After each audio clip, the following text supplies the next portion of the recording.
Bem-vindo, bem-vinda a mais uma edição do programa Comunidade do Conhecimento. E por ser uma comunidade, lógico, você tem que estar conosco, participando diariamente. Lembrando que todos os dias nós temos o programa às 18 horas, ou melhor, às 6 horas da tarde, com reprises em mais 3 horários durante a nossa programação. Lembrando também que você pode nos acompanhar pela televisão, como você está vendo, e nos ouvindo pela rádio. É muito fácil você fazer parte dessa comunidade, tá certo? Eu tenho hoje um assunto que brotou já há alguns dias na minha cabeça. Eu falei assim, nossa, como é que vai ser 2024? É algo que passou tão rápido 2023 que parece que nós não nos planejamos para 2024. Eu falei, eu tenho uma pessoa que eu quero trazer, gostaria que ele falasse sobre isso, que é o Jefferson Cardoso.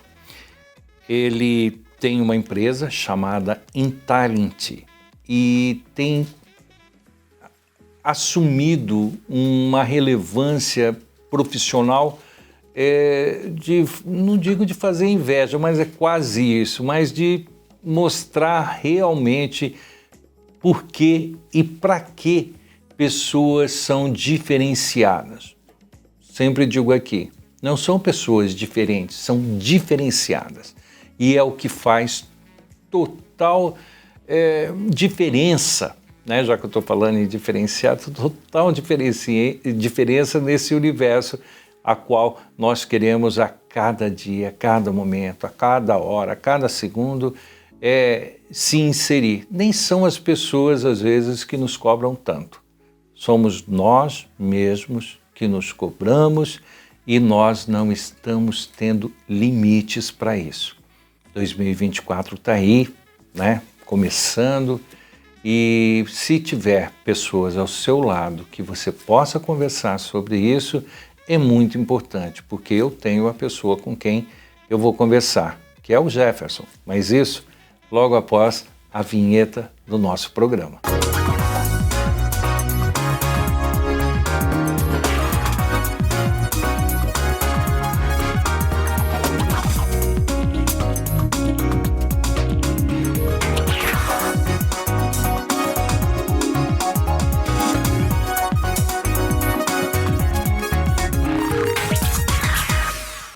Ele é administrador de empresas, mas tem no RH, ou seja, nas relações humanas, um direcionamento muito importante dentro da empresa dele. Eu, na conversa, antes, né, de trazê-lo aqui, falei, Jefferson, eu gostaria de falar um pouco mais sobre a construção do meu eu, para que o meu eu não sofra nenhum tipo de rejeição aonde estiver, mas preferencialmente que eu não rejeite aquilo que sou. Nossa, é muito complexo isso. Isso é complexo para quem tem tempo para pensar. Mais ou menos isso, né, Jefferson? Exatamente, exatamente. Tudo bem, irmão? Tudo bem, eu fico muito feliz. A gente tem tentado marcar, né, esse nosso bate-papo há algum tempo já, sempre você em Paranavaí, aqui em Maringá. Paranavaí você tem uma empresa, é isso? Eu tenho alguns clientes que eu atendo lá e é a família de lá, né? Então, minha filha mora lá, então eu sempre estou constantemente em Paranavaí. Tem muitos amigos em Paranavaí. E aqui em Maringá ficou um QG mesmo, que daqui você atende pessoas do Brasil todo. Exatamente, até fora do Brasil, né? Eu estava agora conversando. Nós estamos com um recrutamento de um profissional de TI para uma startup alemã que tem o sócio dela é da família real saudita. Então tem capital saudita ali, tem petróleo. E nós estamos fazendo esse processo seletivo lá. Então a gente atende o mundo inteiro. E realmente Maringá, a gente escolheu Maringá porque ela tem essa vibe paulista, né? Mas com cara de interior. É só a vibe que é paulista, porque realmente nós somos do interior. Somos do interior. Muito é bacana. E você, puxando um pouco dessa sua fala em relação a o eu, né? O construir o eu. O eu é muito grande, né? Muito... como que eu posso dizer? Sempre que eu estou dando palestra para alunos, palestras magnas, essas coisas, eu sempre falo que quanto mais contato você tiver com seus avós, mais você vai ter uma vida tranquila. Não porque a sua vida vai ser tranquila, mas porque eles já passaram muita coisa e vão te aconselhar. Filho, isso passa. Eu lembro muito conselhos da minha avó e do meu avô tá lá em Paranavaí, que às vezes a gente tá com o mundo acabando e fala pra eles, não, é só controlar. Meu avô fala muito engraçado, é só controlar que depois as coisas entram no eixo. E realmente é porque aquela ansiedade do impacto do problema nos derruba. Uhum. E por isso que eu falo que 2024, primeiro que assim, o mundo ia acabar em 2000, né? Não acabou. Depois 2012, também não acabou. Depois teve outro ano também que falaram que o mundo ia acabar, na pandemia. Também não acabou. Uhum. Então a gente tem que entender, o mundo não vai acabar, né? Mas as pessoas estão se acabando, né? A gente olhar a situação de algumas pessoas ali na Cracolândia, a quantidade de jovens que são os neném, que nem estudam nem trabalham, o ser humano cresceu tanto para ser produtivo, para construir coisas, e tem uma juventude que não quer fazer nada, né? Que está deixando o tempo passar, simplesmente deixa o tempo passar. Pode ser que eles estejam errados ou pode ser que eles estejam certos, a gente não sabe, mas não é estranho, é questionável. Por que tudo isso? A gente sabe que vivemos numa era de excesso de informação, principalmente eles, né? Os jovens aí que estão nessa fase, eles têm informação para todo lado, coisa que eu não tive e você muito menos, né? Acredito que você, assim como meu pai, ele esperava o jornal ou o Jornal Nacional, né? A minha geração já começou a ter a internet, então a gente acessava, não esperava notícia, entrava no site do UOL, tinha o América Online naquela época e acessava a notícia imediata. Eu lembro até quando teve o atentado das Torres Gêmeas, o jornal saiu do ar e a gente continuou se alimentando de informação que estava, mas não tinha vídeo ainda. Os vídeos começaram depois, em 2004, quando teve o maremoto da Indonésia, que foram os primeiros vídeos que o YouTube bombou. Então, minha geração viu essa transformação na informação. E essa geração não viu, mas já cresceu num excesso gigantesco de informação. E aí fica difícil você identificar quem é o seu eu. Você não tem tempo de se tornar alguém. Você é levado pela informação, pelo TikTok, pelo Instagram, a ser uma pessoa para se encaixar nesse meio. E aí começam os questionamentos depois, ali na fase que você vai entrar no mercado de trabalho. A gente tinha muita ajuda dos pais para escolher a profissão. O jovem hoje tem tanta opção e tem os pais que se abstêm de ajudar que ele fica perdido. Né? E é muito comum, vocês estão na universidade, vocês sabem a quantidade de evasão de alunos que entram, matriculam, fazem um tempo e depois desistem. E começam outro curso. Tanto que tem um departamento que liga e pergunta em que nós podemos lhe ajudar, né? Em que a gente pode ser útil, porque às vezes o que falta é isso. Você me fez retornar a um passado bem mais distante. Você disse que nós tínhamos a informação ou do jornal ou do Jornal Nacional. E, por incrível que pareça, está assim nítida na minha cabeça que antigamente, eu estou falando isso porque você fez uma participação, acho que foi na CBN, que você falou sobre férias, é isso? Exatamente. Então, a comunicação também se dava naquela época para saber aonde os colegas tinham ido. Então a professora sempre abria. E como é que foi as suas férias? Ou fazia uma redação, lembra da redação? Fazia a redação. Sim. E você estava lá, não, nós fomos... então saía do sítio para ir para a praia. Era daqui para a lua, né? No nosso a forma como a gente tinha ali, né? Para fazer a métrica disso. Então, nossa, praia. O outro falava, eu fui para São Paulo. A hora que falava São Paulo, demorava Um minuto. São Paulo.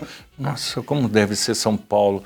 E isso tudo era uma forma de você fazer informação. Por isso que vem muito fresca essa memória para nós, né? Que passamos por uma necessidade, mas nós sobrevivemos. Exatamente. Fiz tudo isso para lhe perguntar, e quem vai sobreviver diante a essa enxurrada de informações que nós estamos tendo? O que está acontecendo com o mundo? E, de novo, o que a gente tem que entender é que a gente está revivendo. E ontem foi sancionada, né, a lei pelo presidente reconhecendo o dia 20 de novembro, o dia de Zumbi de Palmares, como um feriado nacional. Mérito para a bancada negra, né? Acho que isso é importante, é um marco para o país. É ruim ter um feriado? Para alguns é ruim, para outros é bom. Para quem trabalha com turismo é excelente. Para quem trabalha em empresa, escola, é mais um dia para você gerenciar ou uma semana que você não pode colocar muitas atividades. Mas vamos ao contexto. A nossa identidade brasileira, ela é mestiça. Nós não somos arianos, caucasianos, nós somos um pouco de tudo. E a gente tem que respeitar isso. Então eu tenho que respeitar que se ela nasceu no Paraná e se a descendência dela veio de outro país e foi considerada uma imigrante, porque o Brasil é construído por imigrantes, né? Eu estava até vendo um indicador da quantidade, o país que mais trouxe imigrantes para o Brasil depois de Portugal, hoje, atualmente, é a Venezuela. Então, será que daqui 15, 20, 30 anos, esses venezuelanos que nasceram aqui, eu não vou considerar eles como brasileiro? Porque isso vai mudar um pouco a cara do brasileiro. E eu tenho que reconhecer isso. Uma história não é feita uma pessoa não é feita de um dia, de uma história, de um contexto. Então, o que acontece? Aquilo que eu te falei da superficialidade das pessoas. Eu não entendo o assunto, eu não sei a história dessa pessoa, mas eu vou criticá-la. Tá certo, eu quero dar continuidade, vou chamar um breve intervalo, tomar uma aguinha aqui e eu retorno com você.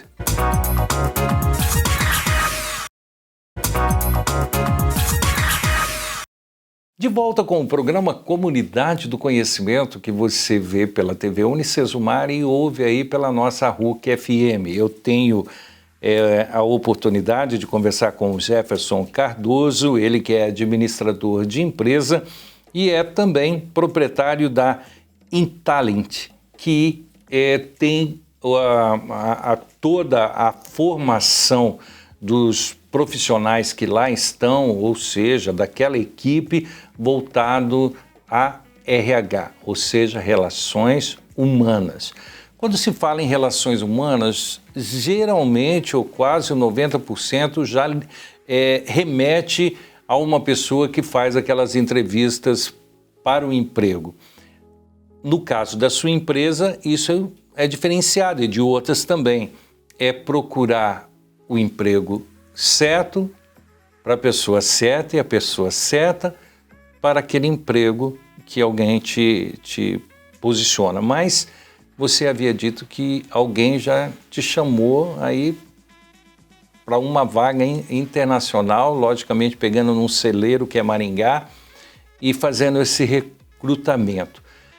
Dê para nós, por favor, e já vamos continuar com essa superficialidade que todos nós estamos fadados a passar ou arcar, mas que você explique um pouquinho para nós o que é o RH, o que são, né, esses processos que estão sendo assim muito bem usufruídos, né, por patrões, empresários, gestores. Legal. RH, antigamente era o DP, era quem fazia, o contador que cuidava da folha de pagamento, e ele foi evoluindo porque muito das atividades que se fazia em relação a pagamento foram se tornando a parte de desenvolvimento humano. Então começaram a nascer as vertentes de RH, que treinamento e desenvolvimento, recrutamento e seleção, deixa eu lembrar. Você tem também dentro deles a parte de feedback, né, para você construir. Retorno, né? Então, a parte estratégica, né, de benefícios, isso, e o DP virou um braço do RH. Então, tudo isso envolve a área de gente, a área de pessoas, né? Então, quando eu falo de gestão de pessoas, RH, relações humanas, eu estou falando de alguém que cuida das relações entre empresa, ou seja, CNPJs e CPFs. Ela não cuida só de patrão e empregado, porque ela cuida de CNPJ com os CPFs. E dentro dos CPFs também entram os sócios.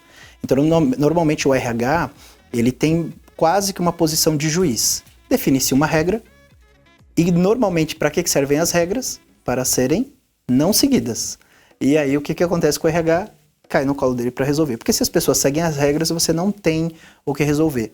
Mas quando elas não seguem, ou porque elas não querem seguir, aí você tem que entender o porquê não quer seguir, porque talvez não faça mais sentido aquela regra, porque o mundo mudou, ou porque a pessoa não tem a maturidade ou a cultura daquela empresa e precisa ser disponibilizada para o mercado. Uhum.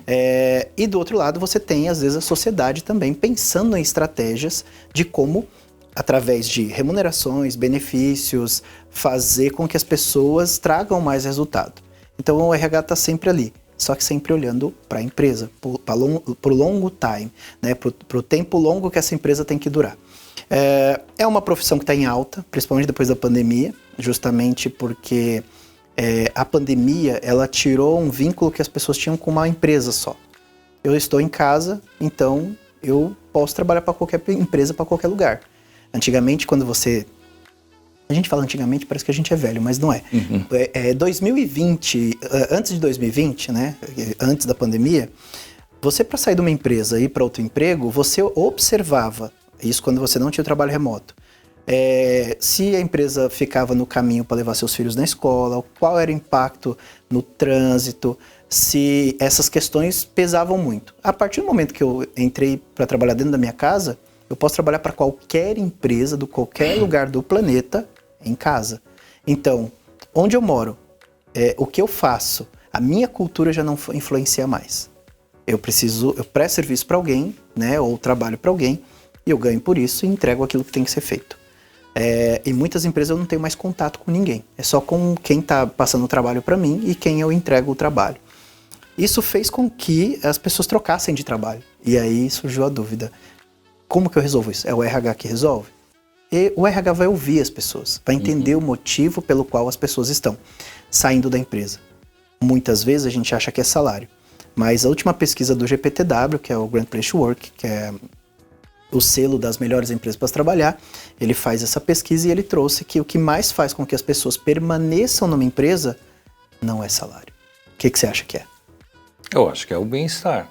Oportunidade de crescimento. É oportunidade. O bem-estar vem em terceiro lugar. Uhum.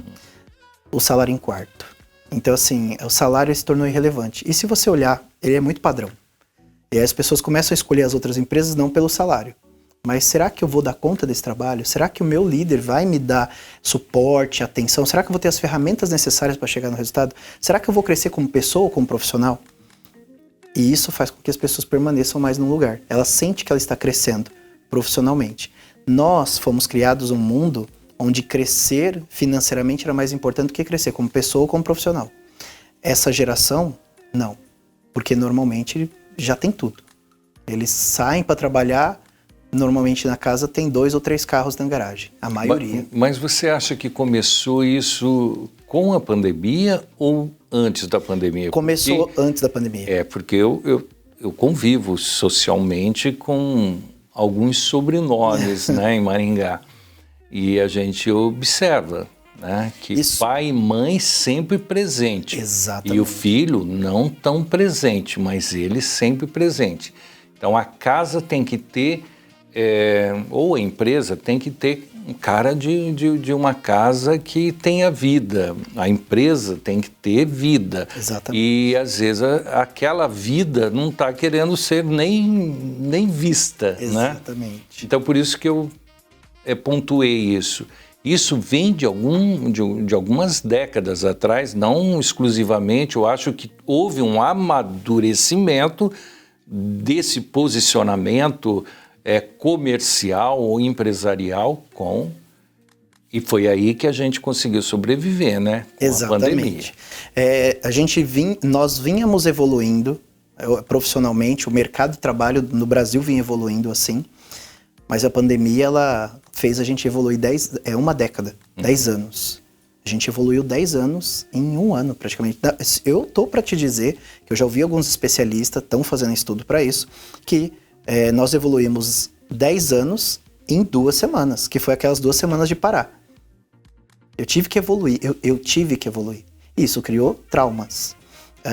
Lá na Europa, eles estão fazendo algumas pesquisas em algumas universidades em relação a algumas síndromes que elas já existiam, o burnout, por exemplo, já existiam, mas elas foram afloradas com a pandemia.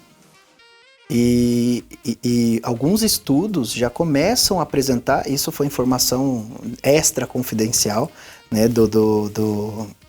de um dos diretores da BRH, porque eu fui dar uma palestra lá no Congresso de RH, em Lisboa, e um dos diretores lá que comanda essa pesquisa, ele falou para nós que o indício de quem é frustrado, pessoa frustrada, é a base para se tornar um burnout. Então, porque trabalhos difíceis sempre existiram. Isso acendeu um alerta para mim, assim. O trabalho difícil sempre existiu, né? E aí, quando você olha os indicadores de burnout, né, você começa a perceber que é uma faixa etária específica, né, e alguns trabalhos específicos.